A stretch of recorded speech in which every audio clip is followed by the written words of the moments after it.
자, 노아 아시죠? 노아?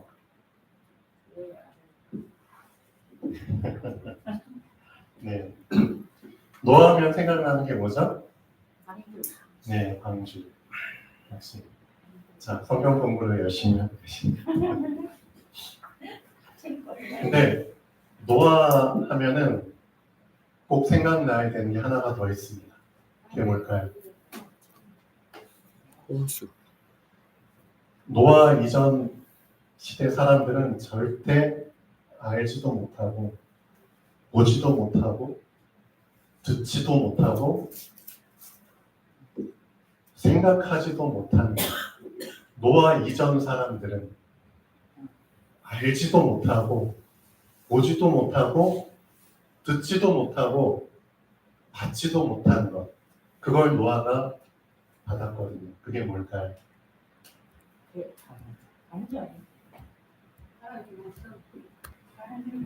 무지개. 예, 무지개입니다.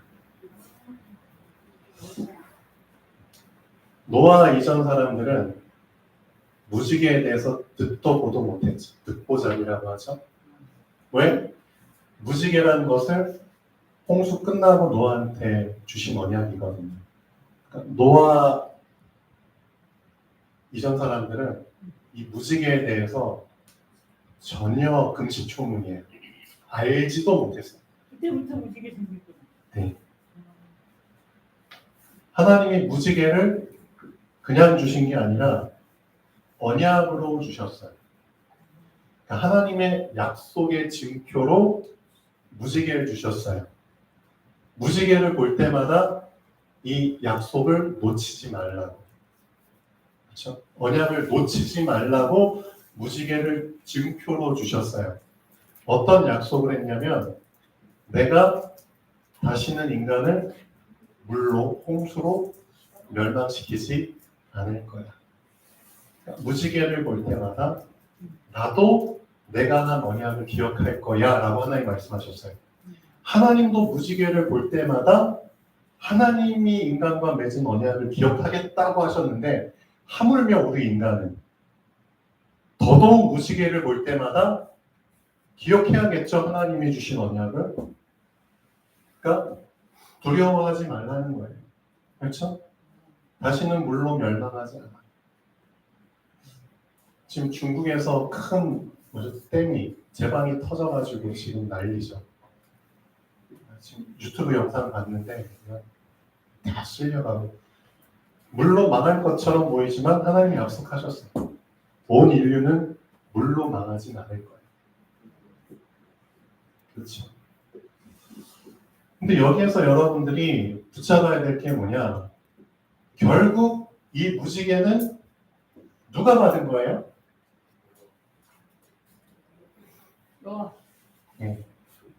그럼 노아 이전 시대 사람들, 노아랑 동시대에 살던 사람들은 왜 못 받았죠? 다 홍수로 수장됐잖아요. 그렇죠. 그러니까 실제 하나님이 여러분에게 언약을 주시는데 내가 그 언약을 듣지도 못하고 받지도 못하고 그렇죠? 보지도 못하면은 내 인생은 엄청 손해잖아요. 맞죠? 아니 이런 언약이 있었어? 그런 거잖아요. 무지개를 주셨는데 아니 무지개라는 게 있었어? 그렇죠? 얼마나 억울해요. 이게 뭔 말이냐? 이 무지개의 언약을 받으려면은 하나님이 주신 그렇죠? 그 과정을 통과를 해야 되거든요. 그렇죠? 통과하지 않으면은 언약 못 받는 거예요. 맞죠? 그럼 하나님이 이 무지개를 언약으로 주시기 위해서 그 이전에 주신 언약이 뭘까요? 뭘 만들어라? 그렇죠. 그래서 방주라는 언약을 그렇죠? 먼저 붙잡고 이 방주를 만드는 과정을 그렇죠? 과정을 잘 거쳐서 그 방주 안에 들어간 사람이 그 다음 언약을 받는 거예요. 이해되시죠? 방주의 언약을 붙잡지 못하면 나는 못 살아남는 거예요. 내가 살아남으라고 방주의 언약 주셨잖아요. 이 험한 세상, 그렇죠? 이 험한 물결, 이 험한 그 풍랑에 빠져 죽지 않으려면은, 세상에 잡히지 않으려면은 말씀의 방주를 만들어. 그 말씀의 방주 속에 들어가는 것만이 너 자신을 이 더러운 세상으로부터 지킬 수 있는 유일한 길이야. 네. 근데 사람들이 이 하나님의 언약, 경고하심을 묵살해버린 거잖아요. 이 하나님의 경고의 언약을 묵살해버리고 사단이 준 거짓 속임수들을 언약인 것처럼 붙잡아 버렸잖아요. 아니 이 무슨 마른 하늘에 이런 화창한 날씨에 무슨 인류가 물로 망해 라고 사단이 거짓 속임수들을 막 뿌려버리죠. 그리고 오히려 하나님의 언약을 잡은 자 노아를 정신병자 취급했거든요. 아 저 미친 노인네가 어디 배를 만들어도 바닷가에 만들어야지 왜 산 꼭대기에다 만들어? 맞죠? 그러니까 딱 하나님은 반대되는 상황 속에서 언약을 주시기 때문에 반대되는 상황 속에서 그렇죠? 그 반대의 눈을 열지 못하는 사람들이 볼 때는 오히려 하나님이 주신 언약, 하나님의 언약을 받은 사람이 미친놈처럼 보이거든요. 근데 결과는 어떻게 나오죠? 정반대로 나오잖아요. 네. 그게 하나님의 언약의 무서운 일. 그러니까 여러분 현실에 순응하실 필요 없습니다. 현실 무서워하실 필요 없어요. 맞잖아요. 현실이 아무리 옳게 보여도 하나님의 말씀과 어긋나면은 그 현실은 미안하지만 속임수입니다. 착각입니다. 여러분이 그걸 볼 수 있는 눈이 열리셔야죠. 그 눈이 열리라고 하나님이 여러분에게 지금 방주 만들라는 지금 테스트를 하고 계시는 겁니다. 근데 자꾸 현실이 여러분들에게 달콤한 말로 속이잖아요. 응? 현실에 순응해야지. 현실에 적응해야지. 현실 따라가야지. 너 사람들과 어울려서 살아야 되잖아. 그럼 사람들과 같이 몰려서 뭐 이것도 해보고 저것도 해보고 이것도 마셔보고 저것도 해보고 인간관계가 중요한 거야. 라고 자꾸 현실의 늪에 빠지게 만들고 현실 올무에 잡히게 만들거든요. 그러면서 점점 그렇죠. 네가 최고야. 네 생각대로 해. 네 계획대로 해. 그렇죠? 그러면서 점점 하나님 놓치게 만들잖아요. 응? 요즘 시대에 누가 말씀 붙잡아? 요즘 시대에 누가 교회가 요즘 시대에 하나님이 어디 있어? 라고 말하면서 그게 사단이 주는 속임수거든요. 그러니까 현실의 문화 자체가 하나님 없는 문화로 다 세팅을 시켜버려가지고 그런 식으로 여러분을 홍수 속에 이제 완전히 잡히게 만드는 거거든요. 그렇죠? 그 속에서 하나님이 지금 여러분들을 테스트하고 계시는 겁니다. 진짜 현실이 아무리 네 눈에 크게 보여도 옳게 보여도 하나님의 말씀만이 진리야. 하나님의 말씀만이 영원한 거야. 그걸 여러분이 정말 붙잡았다면 여러분은 시키지 않아도 여러분만의 방주를 만들겠죠. 맞잖아요. 그렇죠? 하나님의 말씀이 정말 진리라는 확신이 안 드니까 방주를 안 만드는 거죠. 맞죠? 그렇죠? 그럼 왜 하나님의 말씀이 진리라고 확신이 안 들어요? 그만큼 내 속에 세상의 거짓말들이 너무 많이 깊이 파고들었다는 뜻이잖아요. 그렇죠? 그놈들이 이미 내 속에서 이미 주도권을 장악하고 있다는 뜻이잖아요. 이미 그것들에 내가 물들었고 거기에 영향을 받고 있다는 뜻이잖아요. 그러니까 방주를 안 만들죠. 방주 안 만들면은 지금 여러분 빨빨빨빨 살고 잘 살고 앞으로도 건강히 살고 앞으로 문제 없이 살 것처럼 보이지만 어느 날 그렇죠? 어느 날 그렇죠? 하늘 문이 열리고 그렇죠? 온갖 물이 그냥 다 쏟아지는 그런 참담한 상황 속에 빠지게 되겠죠. 이게 성경에서 얘기하고 있는 경고입니다. 지금 이 세상 사람들이 진짜 모르고 있다니까요. 모르고 죽음을 향해서 지금 계속 한 발 한 발 가고 있다니까요. 여러분은 그들과 같은 길을 가시면 안 되잖아요. 그렇죠? 그래서 하나님이 지금 경고하고 계시는 겁니다. 경고를 제대로 들으시고 여러분이 제일 처음 붙잡아야 될 언약은 방주의 언약. 그렇죠? 방주의 언약을 제대로 붙잡고 제대로 방주를 만들어야죠. 그렇죠? 만드는. 방주를 만드는 운동을 하셔야죠. 운동을 잠깐 했다가 끝내버리면 그렇죠? 오히려 놀림거리가 되는 거죠. 응? 용두삼이라고 알고 계시잖아요. 그럼 놀림거리가 되지 말고 진짜 한번 만들기 시작했으면은 끝을 보셔야죠. 그렇죠? 큰 방주든 작은 방주든 어쨌든 나 하나라도 들어가서 살 수 있는 최소 나 한 명이라도 들어가서 살 수 있는 방주를 만드셔야죠. 하나님이 방주를 만들 수 있는 설계도는 이미 말씀에 다 주셨습니다. 말씀대로 방주를 만드셔야죠. 그 방주를 만들고 그 과정을 통과한 사람이 이 홍수를 잘 지나친 거잖아요. 그렇죠? 홍수가 왔을 때 모든 사람들은 다 홍수 밑에 가라앉았지만 방주를 준비한 사람은 홍수 위에 있었어요. 이게 어마어마한 의미입니다. 언약을 붙잡고 그렇죠. 하나님의 언약을 붙잡고 언약 속에 들어간 사람은 모든 재앙과 저주와 어려움 거기에 빠지지 않고 그 위에 있게 됩니다. 여러분은 위에서부터 났기 때문에 위에 있는 게 당연한 겁니다. 맞잖아요. 여러분 밑에서 났어요? 그리스도께서 어디에서 오셨죠? 위에서 오셨잖아요. 맞죠? 성령 하나님 어디서 오셨어요? 위에서 오셨죠. 그렇죠? 위에서 오신 분이 여러분 안에 계시기 때문에 여러분은 위에서 난 자입니다. 위에서 난 자는 위에서 놀아야죠. 그렇죠? 세상의 홍수에 빠져가지고 막 비빌대고 그 하나님 자녀로서 덕이 안 됩니다. 그렇죠? 그러니까 여러분들은 방주 이걸 진짜 언약으로 확실히 붙잡고 방주를 만드셔야 됩니다.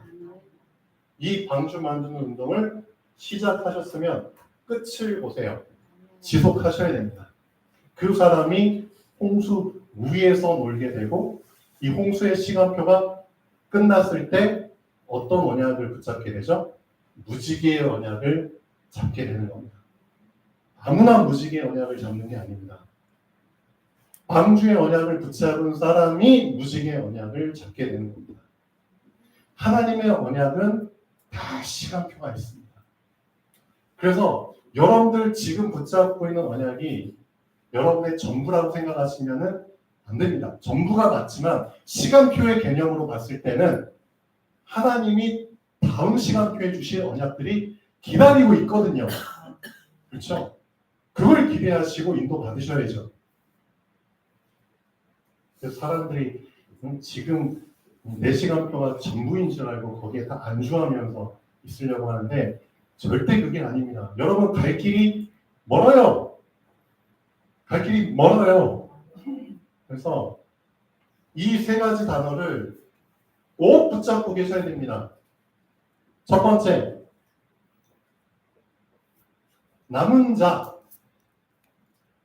남은 자의 언약. 이거 언약이에요, 언약. 그렇죠? 다 죽어 나자빠지는데 살아남았어. 언약 붙잡았거든요. 그렇죠? 살아남을 수밖에 없는 언약을 붙잡았기 때문에 살아남은 겁니다. 남은 자. 그렇죠? 이게 바로 그루터. 렘넌트라는 뜻입니다. 아무나 살아남는 게 아니에요. 언약을 붙잡았기 때문에 사실은 살아남은 거예요. 애굽에서 죽음의 사자가 그렇죠? 그냥 넘어간 게 아니에요. 피를 발랐기 때문에 그 집을 넘어간 겁니다. 맞죠? 응? 어떤 집은 들어가고 어떤 집은 건너가고 그런 게 아니에요. 모든 집을 다 들어가서 사실 장자를 다 죽여야 됩니다. 근데 피를 발랐잖아요. 6월절 어린 양의 피를 발랐잖아요. 그 피가 언약이거든요. 피가. 그 언약을 붙잡은 자, 피를 바른 자, 그 집은 넘어갔다니까요. 그렇죠? 그게 6월절이잖아요. 이 6월절에 언약을 붙잡은 자가 남은 자입니다. 알고 계셔야 됩니다. 여러분 그리스도의 피를 진짜 붙잡으셔야 됩니다. 그 그리스도의 피가 뭘 의미하는지를 정말 붙잡으셔야 됩니다. 왜 피를 붙잡으라고 하셨는데요? 왜 하고 많은 것들 중에 왜 피를 붙잡으라고 했냐고. 피. 어떤 사람 피만 보면 기절하잖아요. 그런 사람도 있잖아요. 그런 사람은 의료직 못하죠. 막 피만 막 수술하는 거예요. 그렇죠? 근데 왜 그런 피를 붙잡게 하셨냐고요? 여러분 제대로 붙잡으셔야 됩니다. 그렇죠? 그 의미를 아셔야 됩니다. 그렇죠? 피 하면 떠오르는 게 그렇죠? 아까 말씀하신 것처럼 사망을 의미하기도 하고 생명을 의미하기도 하거든요. 피는 두 가지를 동시에 의미합니다. 그렇죠? 누구는 죽어야 되고 누구는 살아야 되는 거잖아요. 그렇죠? 나를 살리기 위해서 누가 죽은 거예요? 잘 알면서 그거 붙잡은 자가 사실은 살아남는 겁니다. 그렇죠? 나를 살리기 위해서 누군가 죽어주신 거잖아요. 그분 앞에서 왜 우리는 자꾸만 왜 누가 잘났다, 네가 잘났다, 내가 잘났다. 그건 다 소용없다니까요. 그 사람은 진짜 어린아이입니다. 정말 어린아이입니다. 그 피 앞에서 누가 잘났고 누가 그거 할 필요가 없습니다. 맞잖아요. 여러분은 그 피만 자랑하시면 되는 거예요. 그분으로 말미암아 내가 사는 거잖아요. 그렇죠? 그래서 아까 랩넌트 예배 때도 말씀드렸지만 자기 의견, 자기 생각 내세울수록 되게 부끄러운 겁니다. 그 사람 본인 자신이 나 어린이야. 나 어린이야. 그거 그냥 본인이 까발리는 겁니다. 그러니까 그런 짓 하시면 안 돼요. 그냥 그분으로 말미암아 그분의 피로 그분의 십자가 죽으심으로 말미암아 내가 살아남은 자가 된 거야. 그거 자랑하셔야죠. 그래서 이 남은 자의 시간표 속에 있는 사람은 고린도전서 2장 붙잡게 되죠. 고린도전 2장에 뭐라고 나오죠? 내가 너희 가운데 있을 때 약하고 두려워하고 심히 떨었어. 내가 너희한테 말하는 이 복음이 사람의 지혜로 있는 게 아니야. 오직 성령의 나타남과 능력으로 있게 하기 위해서 내가 정말 두렵고 떨었어. 내가 너희 가운데서 그분의 십자가와 그의 피에 못 박히신 것 외에는 어느 것도 알지 않기로 내가 작정했어라고 사도 바울이 얘기하죠. 그걸 왜 얘기하는 줄 아세요?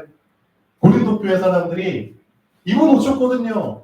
누가 잘났다, 네가 잘났다, 내가 잘났다, 내가 더 많이 깨달았어, 내가 더 지식이 높아, 수준이 높아. 그거 가지고 사람들 자꾸 까고 있었거든요. 그래서 나는 누구 파야, 넌 누구 파야, 네 파가 센지 내 파가 센지 한번 비교해볼까? 넌 아볼로야, 난 베드로야, 난 바울이야, 난 게바야, 난 그리스도야. 별별 말들을 다 하면서 교회를 어지럽혔다니까요. 그게 무슨 소용이 있어요? 결국 그런 짓을 하는 사람들은 뭘 놓친 거죠? 이거 놓친 거잖아요. 남은 자의 언약. 누구 때문에 살아남았는데? 맞죠?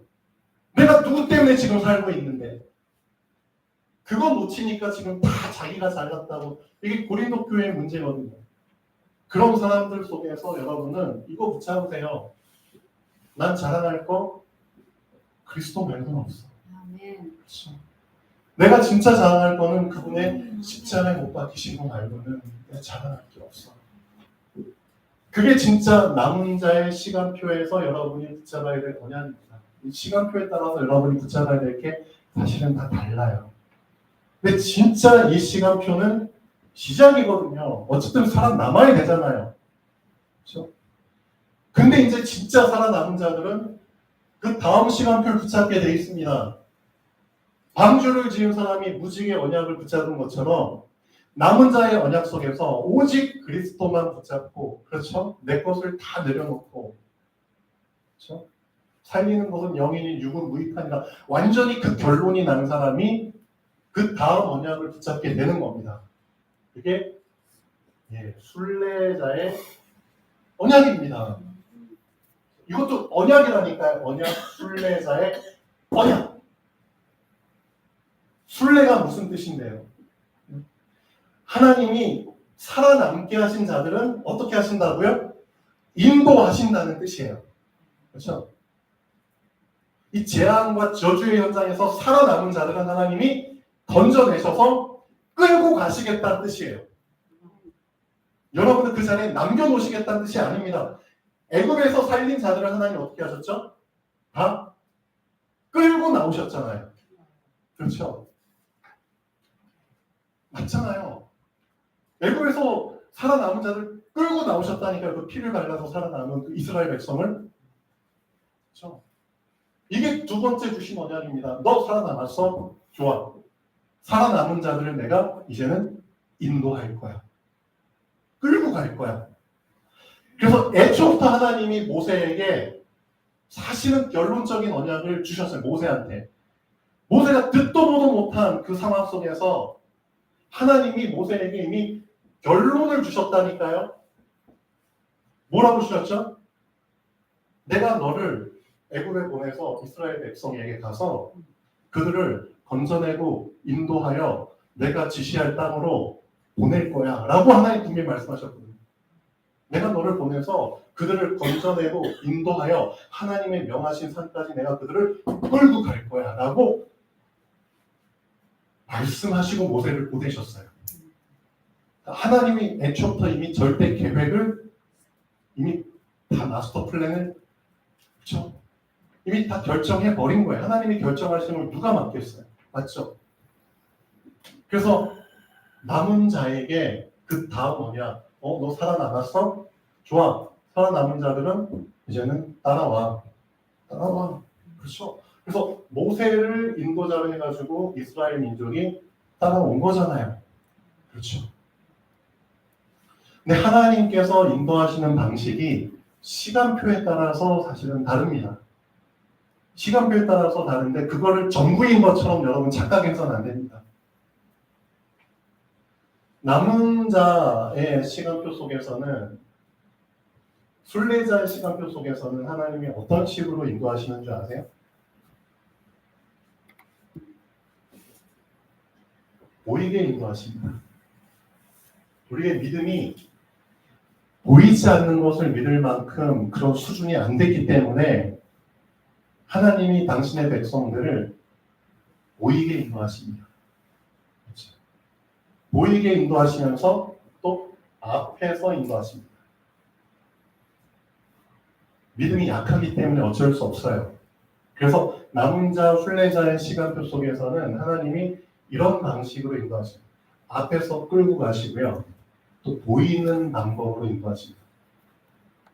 말 그대로 10가지 재앙, 보이는 재앙이었거든요. 맞잖아요. 피, 개구리, 이, 파리, 다 보이는 것들이잖아요. 그리고 순례자의 시간에 광야에서 어떻게 인도하셨죠? 불기둥, 구름기둥 보이는 거잖아요. 만나, 메추라기 보이는 거잖아요. 그렇게 앞에서 인도하셨어요. 어쩔 수 없어요. 근데 그걸 전부인 것처럼 착각해서는 안 됩니다. 하나님이 나 이렇게 인도하고 계셔. 그게 아니라니까요. 시간표에 맞게 인도하시는 겁니다. 정복자의 시간표가 있거든요. 이 정복자의 시간표에서는 하나님의 인도 방식이 전혀 달라집니다. 그래서 정복자의 시간표 속에서 인도받는 사람은 그 이전에서 인도받는 사람들하고는 인도 방식이 다르기 때문에 약간 충돌이 있을 수도 있어요. 자, 이해가 안 갈 수 있어요. 정복자의 시간표에서 하나님이 어떻게 인도하시죠? 보이지 않는 방법으로 인도하십니다. 보이지 않게 인도하십니다. 왜? 말 그대로 정복의 시간표가 되기 때문에 그렇죠? 정복이라는 수준 자체가 그만큼 차이가 있는 거예요. 보이지 않게 인도해도 될 만큼 이들에게는 내적으로 쌓인 거죠. 그가 보이지 않는 믿음이 보이지 않게 인도하신 겁니다. 그리고 어디에서 인도하셨죠? 앞에서 인도하신 게 아니라 뒤에서 지시하신 겁니다. 뒤에서 하나님. 그렇죠? 충분히 뒤에서 지시하셔도 될 만큼 이들은 순종적으로 바뀌었거든요. 그래서 요단 건너가게 할 때 네 발이 먼저 당겨. 그러면 열어질 거야. 그렇죠? 뒤에서 지시하는. 여리고도 마찬가지라니까요. 네 먼저 돌아. 그리고 외쳐. 그러면 무너질 거야. 실제 보이지 않게 믿음을 확실히 보일 때 그때 이제 정복의 역사들이 일어나죠. 하나님이 여러분들을 인도하실 때 그렇죠? 여러분의 시간표를 정확히 알고 계셔야 돼요. 아, 내 시간표가 이렇기 때문에 이렇게 인도하시는 거구나. 그걸 볼 수 있는 눈이 열리셔야죠. 그렇죠? 그래야지 혼돈되지 않고 헷갈리지 않고 서로 충돌하지가 않습니다. 응? 난 이렇게 인도하시니까 이 방법이 맞아. 응? 넌 정확히 인도하니까 틀렸어. 그게 아니라니까요. 시간표를 아셔야 됩니다. 남은 자, 순례자, 정복자의 언약이거든요. 언약대로 하나님이 언약에 맞게 인도하시는 겁니다. 그렇죠. 그럼 잘 보셔야죠. 하나님이 진짜 원하시는 건 뭘까요? 정말 궁극적으로 원하는 거는 우리가 이 시간표까지 가는 거거든요. 결국. 이게 완성이기 때문에 어쩔 수 없는 겁니다. 하나님은 완성하셨기 때문에 그렇죠. 완성이 최종 목표잖아요. 거기까지 우리가 가는 게 사실은 하나님이 진짜 원하시는 겁니다. 여기에서 나가 있는 거는 하나님 원치 않으시는 거죠. 그렇죠? 쭉 가셔야죠. 지금 병원 새로운 직원이 한 명 왔거든요. 지난주에 왔는데 면접을 봤어요. 면접을 보면서 이런저런 얘기를 하다가 이제 본인이 먼저 얘기하더라고요. 저는 이제 교회 집사라고. 네, 교회 집사. 나이는 이제 72년생인가? 나이가 좀 많아요. 근데 이제 뭐 사정이 있어서 삼척에서 살다가 이제 근덕에 땅이 하나 있는데 그 땅에다가 집을 지어가지고 이제 이사를 온 거예요. 그러니까 근덕에 이제 사는 거죠. 저희 치과하고 가까워요. 걸어서 5분 거리야. 그러니까 되게 가깝죠. 그런데 이제 직장을 구해야 되는데 저희가 이제 교차로 그 공고된 거를 딱 보고 그날 전화가 온 거예요. 그래서 이제 다음날 면접을 봤죠. 이런저런 얘기를 하다가 이제 교회 집사라는 얘기를 이제 어떤 거예요. 근데 저희가 이제 목요일마다 직원들을 데리고 이제 말씀 시간을 갖잖아요. 말씀 공부하는 시간을 가자. 근데 이 직원도 처음 앉은 거죠. 그래서 이제 제가 그날 요한복음 4장이 이제 순서가 돼가지고 요한복음 4장 여러분 내용 알고 계시죠? 요한복음 4장 하면 딱 나오셔야죠. 네, 사마리아 수가성 여인 나오잖아요. 네, 그렇죠. 말씀을 가까이 하시니까 수가성 여인이 그렇죠? 물을 길러 나왔는데 예수님이 우물터에 앉아가지고 그 여인과 얘기하는 내용 나오잖아요. 그렇죠? 그러니까 그걸 통해서 이제 제가 이제 말씀을 쭉 한 20분 정도 얘기를 했거든요. 그러고 나서 이제 점심 시간이 왔어요. 직원들이 이제 자기들 방에서 이제 점심을 먹으면서 이런저런 얘기를 하겠죠. 기존의 직원들하고 새로운 직원이. 그러면서 이제 제가 전한 말씀에 대한 얘기를 조금 나눴겠죠. 근데 새로운 이 직원이 집사 성이 홍이에요. 홍. 네, 홍 선생이 뭐라 하겠냐. 원장님이 말씀을 전하셨는데 말씀이 깊더라. 말씀이 깊어요. 라고 얘기를 해요. 그거를 이제 실장님한테 나중에 가지고 전달해 줍니다.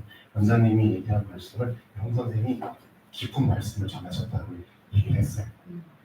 그래서 제가 이제 그 말을 듣고 아무 말도 안 했죠. 근데 교회 집사잖아요. 그리고 여러 말씀을 들어봤을 거예요. 근데 본인 입에서 깊다라는 얘기를 했어요. 이게 뭘 의미할까요? 저는 여기에 포인트를 두는 깊다라는 표현을 왜 했을까요? 도대체 언제 깊다라는 표현을 하죠? 내가 기존에 알고 있던 말씀이야. 맞죠? 내가 기존에 이거 듣고 있던 말씀이야. 수십 년 교회 다녔으니까. 다 알고 있는. 그런데 언제 이런 표현을 쓰죠? 아, 이 안에 이런 내용이 들어있었어? 맞죠? 내가 전혀 몰랐던 부분들이, 내용들이 이 안에 숨겨져 있었어? 아, 이런 엄청난 의미들이 들어있었어? 그런 거 발견됐을 때, 아, 깊구나. 라는 표현을 그때 쓰죠. 뭔 뜻이에요, 이게? 여러분이 실제로 하나님이 원하시는 거는 이미 말씀 여러분에게 주셨거든요. 근데 우리가 뭘 못하고 있느냐? 왜 말씀 속에 깊이 못 들어가고 있냐 이거예요. 왜 받은 말씀을 자꾸 얕은 상태로 그냥 살고 있냐 이거예요. 말씀 깊잖아요. 넓잖아요. 높잖아요. 길잖아요. 왜 그 말씀의 길이와 깊이와 높이와 넓이를 내가 그 속에 못 들어가고 있냐 이거예요. 그러니까 결국 하나님이 남은 자의 언약 주셨는데 왜 이것도 제대로 붙잡지 못하고 2번, 3번으로 부지런히 인도받아 가야 되는데 그렇죠? 방주 만들라고 이미 수십 년 전에 여러분 신앙생활 하자마자 방주 말씀 다 듣잖아요. 맞죠? 근데 왜 지금 이날 이때가 될 때까지 방주에 방자로 지금 왜 그렇게 될 수밖에 없냐 이거죠. 그렇죠? 언제부턴가 신앙적으로 되게 게을러지기 시작한 거죠. 왜 게을러졌을까요? 이유가 뭘까요? 자, 오늘 본문 말씀을 보시면은 자, 십계명 오늘로 이제 끝나는데요. 실제 십계명을 통해서 하나님이 우리에게 주시려는 게 뭘까요? 결국은 하나입니다. 에베소서 4장 집에 가셔서 이거 꼭 읽어보셔야 됩니다. 에베소서 4장 1절에서 11절까지 이 말씀을 여러분이 염두에 두고 십계명을 보셔야 됩니다. 에베소서 4장 1절에서 11절까지입니다. 사도 바울이 에베소 교인에게 한 말인데 에베소 교인이 실질적으로 어떤 문제에 잡혀 있느냐? 사실 고린도 교회에 잡힌 문제하고 비슷해요. 결국은 세 가지 놓쳤거든요. 뭘 놓쳤냐? 네가 성부 하나님을 놓쳐버렸네. 성부 하나님이 너를 부르신 거야. 응? 존재하지도 않았던 너를 계획하셨고, 그렇죠? 너는 도중에 생겨난 존재야. 맞잖아요. 하나님이 부르지 않았으면, 계획하지 않았으면 난 없었어. 그럼 나를 누가 부르셨다고요? 하나님이 부르신 거야. 성부 하나님이 널 부르신 거야. 너 처음부터 있었던 것처럼, 네가 주인인 것처럼, 네가 시작인 것처럼 착각하지 마. 오직 시작은 하나님 말고는 없어. 그래서 하나님의 이름이 알파야. 하나님만이 끝이야. 하나님만이 오메가야. 하나님만이 시작이고 끝이고 처음과 나중이고 알파와 오메가야. 네가 그 자리 넘보려고 하지 마. 맞잖아요. 우리는 도중에 중도에 생겨난 존재들이에요. 그 사실을 알았다면 시작과 끝이 되시고 처음과 나중이 되시고 알파와 오메가 되신 하나님께 엎드릴 수밖에 없잖아요. 도중에 생겨난 놈이 무슨 잘난 것이 있어가지고 응? 근데 네가 이 사실을 놓치고 언제부턴가 네가 머리가 돼버렸어? 네가 하나님 행세를 해? 그러니까 교만이 하늘을 찌르니까 내가 옳은 것처럼 그래가지고 에베소 교회에도 분란이 일어나는 거죠. 똑같아요. 고린도. 그러니까 교회에 분란이 일어나는 원인은 이거 놓쳐서 그래요. 누가 너를 불러주셨는지를 너가 놓치면 넌 이렇게 되는 거야. 널 불러주신 분은 성부 하나님이야. 에베소 4장 1절에서 얘기하는 4장 2절 그리스도께서 성자 하나님께서 친히 참으시고 겸손을 보여주시고 인내하시고 뭘 보여주셨어? 사랑을 보여주셨어. 근데 네가 뭐라고? 그렇죠? 자, 4장 1절, 2절, 3절 보시죠. 그러므로 주 안에서 갇힌 내가 너희를 권하노니 너희를 부르심을 받은 일에 합당하게 해. 널 불러주셨어. 거기에 합당하게 너희가 상태 유지하라고. 너희 안 불러주시면 너희는 이 자리에 있지도 않아. 그렇죠? 2절 모든 겸손과 온유로 오래 참음으로 사랑 가운데서 서로 용납해. 그렇죠? 그리스도께서 사랑으로 너희를 다 용납해 주셨기 때문에 있는 거잖아. 언제부터만 니들이 성자 하나님을 놓쳤어. 세 번째, 평안에 매는 줄로 성령이 하나 되게 하신 것을 힘써 지켜. 성령께서 너희를 하나 되게 하셨는데 감히 너희들의 가짜는 알량한 그 잘난 척하는 걸로 하나 되게 하신 것을 무너뜨려 감히? 지금 그 얘기하고 있는 거잖아요. 성령께서 하나 되게 하신 거야. 그걸 어떻게 너희들의 잘난 그런 걸로 무너뜨리냐고. 그러니까 결국은 우리가 성부, 성자, 성령, 성삼위 하나님을 놓치면은 이런 꼴 당하는 겁니다. 그래서 항상 여러분이 기도할 때 근본을 가장 먼저 붙잡고 기도를 하셔야 됩니다. 여러분의 근본은 여러분이 아니라 하나님이십니다. 그래서 하나님께서도 애굽에서 이스라엘 백성을 끌고 나오셨잖아요. 그 끌고 나온 이스라엘 백성에게 항상 하나님이 주신 말씀이 이건 놓치지 말라고. 나는 너를 애굽에 종되었던 곳에서 너희를 이끌어낸 너희의 하나님 여호와이니라. 왜 그 말씀을 붙이고 말씀을 시작하셨을까요, 하나님?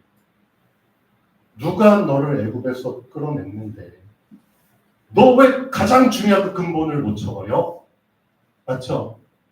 이 근본도 모르는 욕하잖아요. 그런 짓을 우리가 하고 있다니까요. 에베소 4장 1절에서 11절. 사실 1, 2, 3절이 성삼위 하나님 놓쳐서 하는 얘기예요. 이 성삼위 하나님께서 한 분이시잖아요. 하나잖아요. 성삼위 하나님. 그러니까 결국 우리가 붙잡을 거는 하나라니까요. 그래서 하나에 대한 부분을 얘기하고 있는 겁니다. 교회는 하나예요. 그래서 쭉 보세요. 4절부터 몸이 하나요. 성령도 하나야. 그렇죠? 그 부르심의 한 소망에서 부르심을 받았어. 5절 주도 한 분이고 믿음도 하나고 세례도 하나고 하나님도 한 분이야. 이 하나를 너희가 어떻게 놓칠 수가 있냐고. 그렇죠. 그러니까 이 개념으로 여러분이 10계명을 보셔야 됩니다. 1계명부터 4계명 놓치지 말라는 거잖아요. 그렇죠?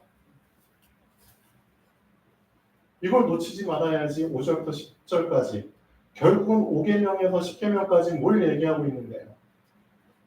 왜 내가 내 것도 아닌 것들을 막 탐내고 맞죠? 내 소유가 아닌 걸 왜 도둑질하는데요? 내 생명이 아닌 걸 왜 죽이는데요? 그렇죠? 간음하고 그 다음에 이웃의 것 탐내고 남종 여종 탐내고 왜 이웃에 대해서 거짓 증거하는데요? 거짓 증거가 뭔 뜻인 줄 아세요? 거짓 증거? 여러분 이런 사람들 있잖아요. 아니 내가 하지도 않은 말, 그렇죠? 막 내가 하지도 않은 것들을 이 사람은 막 한 것처럼 막 오해를 하고, 그렇죠? 그런 식으로 막 시나리오 만들고 결국 그렇게 해서 상대방을 거짓 증인으로만 몰아가잖아요. 근데 10계명에 분명 하나님 말씀하고 계시거든요. 너는 거짓 증거하지 말라고 하거든요. 그러면 왜 이런 짓들을 할 수밖에 없냐 이거예요. 다른 사람의 생각을 존중하고 다른 사람의 입장을 존중해 줘야 되는데 왜 내가 만든 시나리오대로 상대방을 거기에 얽어매고 거기에 집어넣고 내 식대로 판단을 해버리고 그게 거짓 증거거든요, 사실은. 그래서 상대방을 완전히 거짓말하는 자로 매도하는 거잖아요. 이런 행동들이 왜 나오죠? 5, 6, 7, 8, 9, 10개명. 그렇죠? 근데 결국은 왜 이런 남의 것을 건드리는 이런 일들이 일어나냐고요. 이거 놓쳐서 그래요. 결국은 성삼위 하나님 놓쳐서 그래요. 진짜 하나님이 날 부르시고 그분의 사랑과 하나 되게 하신 것을 내가 붙잡으면은 다른 사람을 내가 함부로 할 수가 없는 거예요. 이걸 놓쳤기 때문에 결국 창세기 3장 사건이 일어난 거잖아요. 내 식대로 생각하고 내 식대로 판단하고 그게 사실인 것처럼. 그게 지금 고린도 교회, 에베소 교회 문제잖아요. 하나님이 그거를 그런 인간의 본성을 알기 때문에 십계명으로 완전 경고로 주신 말씀이거든요. 그렇죠. 그래서 그리스도의 사랑을 잡은 자는 이렇게 할 수밖에 없어요. 어떻게? 모든 겸손과 온유로, 그다음에 오래 참음으로, 즉 사랑 가운데서 서로 용납하고, 그렇죠. 이거 사랑이 아니면 할 수 없는 거예요. 그러니까 결국 우리가 그리스도의 사랑을 놓치면은 다 나 중심으로 내 식대로 해석할 수밖에 없어요. 사랑의 반대가 결국은 탐욕이에요, 탐욕. 알고 계셔야 돼요. 사랑과 탐욕의 가장 큰 차이가 뭔지 아세요?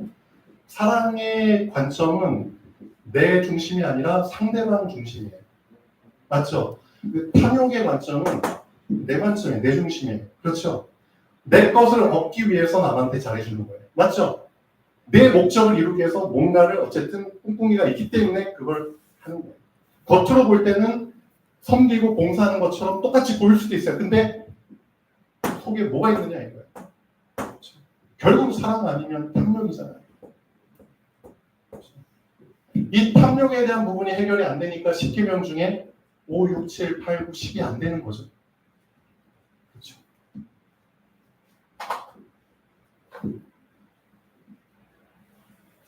자, 오늘 본문 제목이 하나님이 계신 흑암으로 가까이 다니다라고 했는데 여러분 질문하셔야죠. 하나님은 빛 가운데 계신 분인데 근데 흑암에 계시네? 라고 생각할 수 있어요. 그럼 여기에서 우리가 또 틀을 깨셔야죠. 두 가지를 여러분이 붙잡으셔야 됩니다. 하나님이 흑암 속에 계신 분, 흑암이 짙은 안개거든요. 근데 모세는 그 속으로 들어갔죠. 흑암에 대해서 여러분이 정리를 하셔야 됩니다. 흑암 속에 누가 계신다고요? 하나님. 네, 하나님.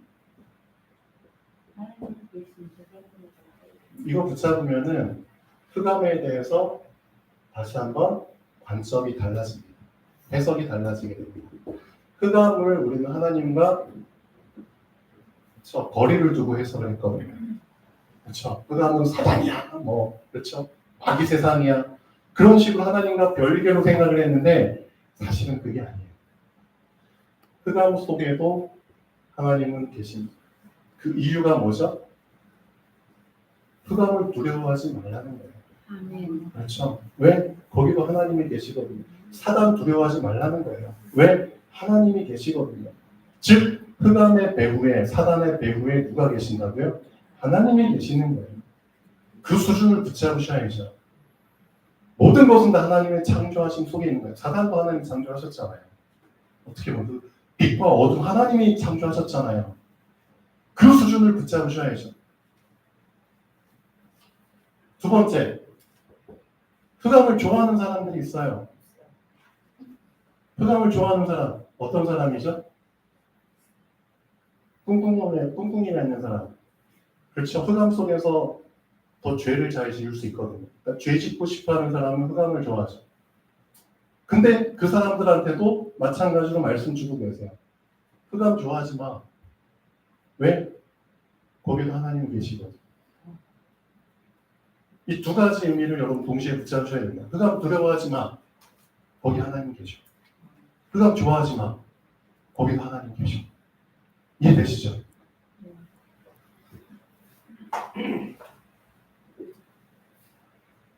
자, 결론하겠습니다. 나는 도중에 생겨난 자입니다. 시작이 되시고 끝이 되시는 성삼위 하나님의 은혜로 말미암아 도중에 지음받아 태어난 자입니다. 누가 나를 불러주셨는지를 절대 놓치시면 안 됩니다. 이것을 놓쳤기 때문에 생명을 뺏기는 겁니다. 그렇죠? 이것 때문에 생명이 단축되는 겁니다. 그래서 5계명에 네 부모를 공경하라. 그럼 어떻게 된다고요? 그렇게 하면은 내가 너에게 준 땅에서 네 생명이 기르리라, 장수하리라. 그것 때문에 주신 말씀이에요, 사실. 나를 불러주신 그 근본에 대해서 그거를 놓치면은 내 생명이 단축되는 겁니다. 그 의미를 알기 때문에 육신의 부모님도 사실은 공경하게 되는 겁니다. 공경의 의미도 여러분 잘 알고 있어야죠. 육신적으로 배부르게 한다는 게 공경인가요? 그런 게 아니잖아요. 영적인 의미로 해석을 하셔야죠. 이것을 놓쳤기 때문에 내가 하나님 행세하는 겁니다. 내가 주인 행세를 하는 겁니다. 내가 머리 행세를 하는 겁니다. 십계명에서 하나님이 경고하시는 것이 바로 이겁니다. 흑암을 두려워할 필요가 없습니다. 하나님이 흑암 속에 계시기 때문입니다. 흑암을 좋아할 필요도 없습니다. 하나님이 흑암 속에 계시기 때문입니다. 자, 오늘 이 말씀 붙잡고 일주일 동안 말씀의 깊은 곳에 한번 들어가 보시면 좋겠습니다. 기도하겠습니다. 창조주 하나님 정말 감사드립니다.